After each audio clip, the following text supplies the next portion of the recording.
Healthcare is a disaster, and coaches and fitness professionals are the best possible solution.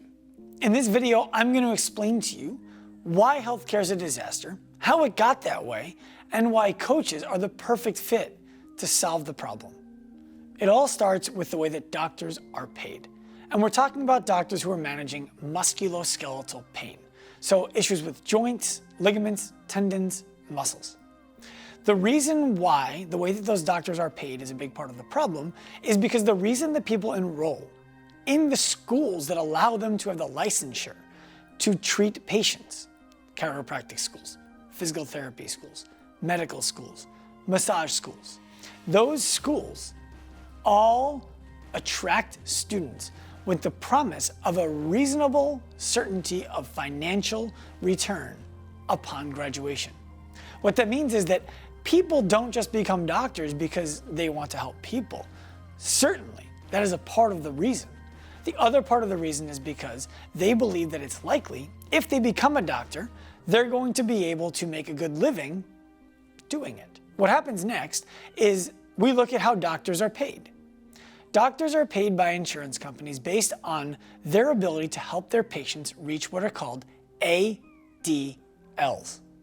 ADL stands for Activities of Daily Living. Examples of ADLs are your ability to go to work, your ability to sleep through the night, cook food, drive your car. The way that ADLs are measured is your deficiency from what is considered normal in your ability to do them. So maybe you should be able to sleep through the night without waking up at all, for an example. The doctor would write into the notes that you are currently only able to sleep for 30 minutes at a time due to the pain that you're having. That sets the baseline for how the insurance company decides how many visits they expect you to need before you no longer need care, because they have evaluated millions upon millions of cases just like the patient in question, and they have algorithms that let them know based on how the incident occurred, how long the person's been dealing with the problem, what the severity of the problem is, what interventions they've had in the past. They know about how many visits they think it should take to resolve the problem. What happens now is the insurance company will allot your chiropractor or your physical therapist X number of visits based on their algorithmic math.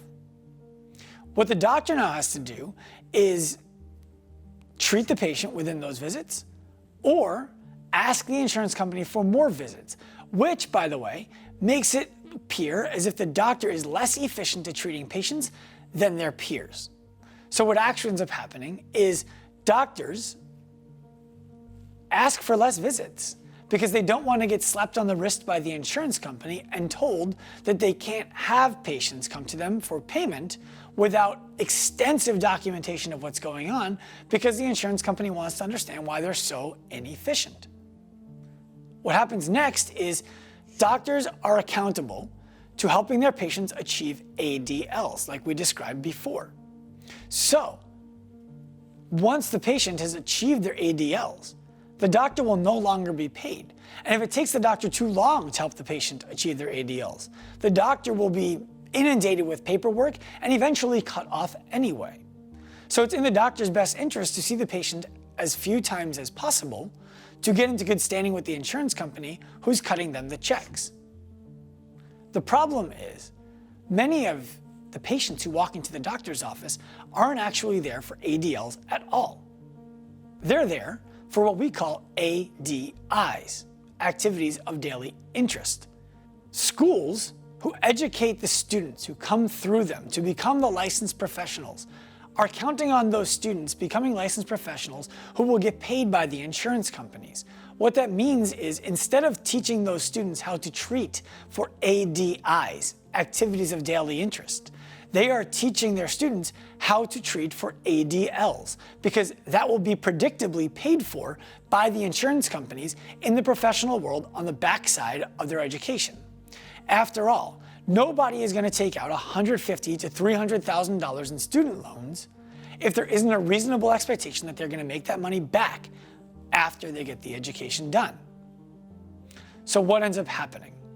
What ends up happening is There is nobody whose job it is to help you get back to the things that you're interested in. Once you can go back to work, sleep through the night, change the channel, drive your car, insurance companies stop paying. So schools only educate their students, largely, to get their patients to be able to do those things.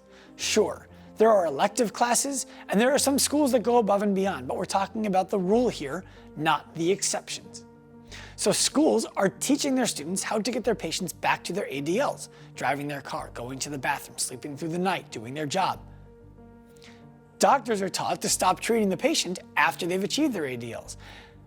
But your client's interests lie in being able to lift heavy weights, in being able to run 5 miles at a time, in being able to play pickup sports on the weekend, in being able to play with their kids and chase them around the yard, in being able to go fishing.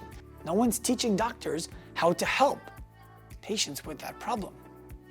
The unfortunate opposite side of this is that coaches aren't really taught how to help people with that either. So whose problem is it really? We believe at Active Life that while medical professionals could be retrained on how to do this for their patients, that is the wrong place for us to be focusing.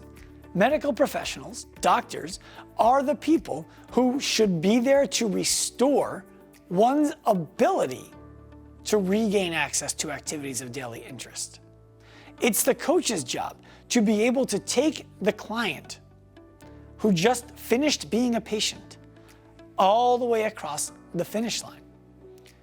No insurance company is going to reimburse a doctor who says that their patient feels fine, except when they're deadlifting over 200 pounds. No insurance company is going to reimburse a doctor who says that their patient is fine, except when they run 5 miles or more. No insurance company is going to reimburse a doctor when their patient says they're fine, unless they're throwing a ball as hard as they can. These are things that do not classify as activities of daily living. They classify as activities of daily interest. Therefore, they will never fall into the purview of the medical professional. The best people in the world to grab this slack and do something of meaning with it are coaches. The problem that coaches are facing today is that the amount of education that a coach has is so variable. It could be a textbook and a test. It could be a weekend seminar. It could be an extensive course load. No matter what it is, there is a wide array of inconsistency that is there. And most coaches who are getting their certification are doing it either by the textbook variety or by the weekend certification. Most coaches don't know the difference between the function of the gluteus maximus and the gluteus medius. But these are things that they need to know if they're going to be able to help their clients bridge the gap between ADLs and ADIs. Most coaches aren't even educated on the various planes of motion: frontal, transverse, sagittal. So they don't know how to address problems that only exist in one but not the other two. At Active Life, it's our ambition to humanize the doctor, professionalize the coach by providing them this education, and empower the individual by affording them the opportunity to go to a doctor who's been humanized, who understands that their role is to help with ADLs, and then refer to the coach whose job it is to help with ADIs, so that the individual can get the outcomes that they want. I believe that we can fix healthcare if we start looking at it for what it is, incentivizing people who need education to be able to fill in what it is not. And that's our mission at Active Life. Turn pro.